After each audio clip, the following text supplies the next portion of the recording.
Good evening, everyone. Is the state ready to proceed? Yes, Your Honor. Is the defendant ready to proceed? Yes, Your Honor. Sorry, it took me a little bit longer than anticipated, but there was a lot of information to consider. Let me just start by saying that, as multiple people have observed, that this is a particularly difficult case because there's really nothing that the court can do that's capable of fixing the harm that has been caused to the victims in this case. So that being said, I've got to start with the law. I'm bound by the law, and the law gives me a guideline for how to analyze an appropriate sentence in this case. So I want to start with the Camacho case. It's really the first thing I need to address is whether or not the court's going to depart from the minimum in this case, which is 222 months or approximately 18 and a half years in the Florida State Prison as a minimum. The Camacho case, as Mr. Fitzgibbons pointed out and argued, lays out really a three-factor test. Is there a valid legal basis for departure? Is there competent substantial evidence that the facts support an application? Do the facts apply to the departure basis that is being asserted? To both of those questions, I answer those yes. There is a valid legal basis for departure, and there is competent substantial evidence that would support a departure. And really, I'd find that as to all of the departure bases argued, with the exception of the disparity argument. I'll just comment on that one for a moment. The defendant has argued that an available basis for departure is the disparity between the guidelines and the sentence that Mr. Barano got. I don't agree with that. I agree that disparity could potentially be an available legal basis for departure. But in this case, I don't think it applies because I do think that there are important substantive differences between the facts as applied to Mr. Barano and the facts as applied to Mr. Herine. The state's put those on the record. I won't elaborate on it too much other than to say I think that the difference, the age of majority for Mr. Herine is one of those. But mostly I just think that the facts are different as between those two defendants. And so I don't believe that the facts in this case support that as a departure basis because I believe that a disparity in sentence between Mr. Barano and Mr. Herine is appropriate in this case. That brings me to the third question of should essentially the third factor under the Camacho case is should the trial court depart? And the court in this case is going to decline to depart. So I'm answering that question in the negative. The trial court in this case is not going to depart. And I don't reach that decision lightly. When evaluating an appropriate sentence, I will start with Florida Statute 921.002.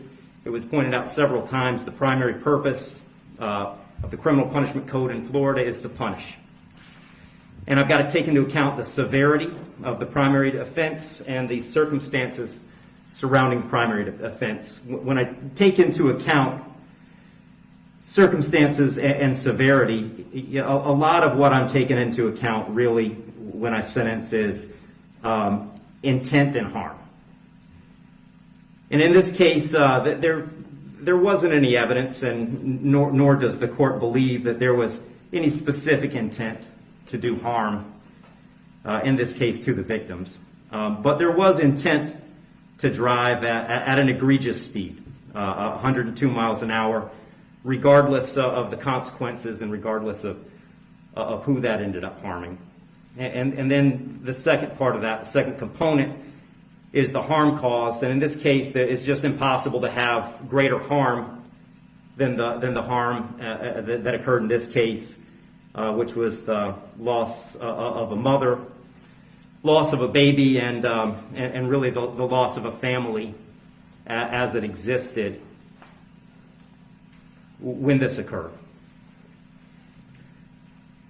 I did consider, I also want to make a record, I did consider sentencing Mr. Herine as a youthful offender, but for the same reasons that I'm discussing, I didn't think sentencing him as a youthful offender was appropriate. I agree that youthful offender was something that the court could have done. I did consider it. I carefully considered it.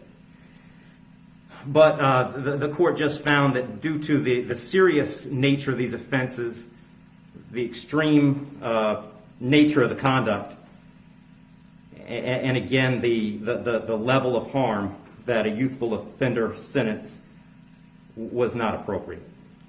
So given that the court is not departing, the guidelines call for a sentence of 18, essentially 18 and a half years at a minimum, and 30 years as a maximum. And the court doesn't find that either the minimum or the maximum is appropriate in this case. I've said it several times, the serious nature of the offense, egregious nature of the conduct, and mostly the harm that's been caused prevent me from putting this as a bottom of the guidelines minimum case. But the departure bases argued by the defendant did provide some reason not to put it at the top of the maximum.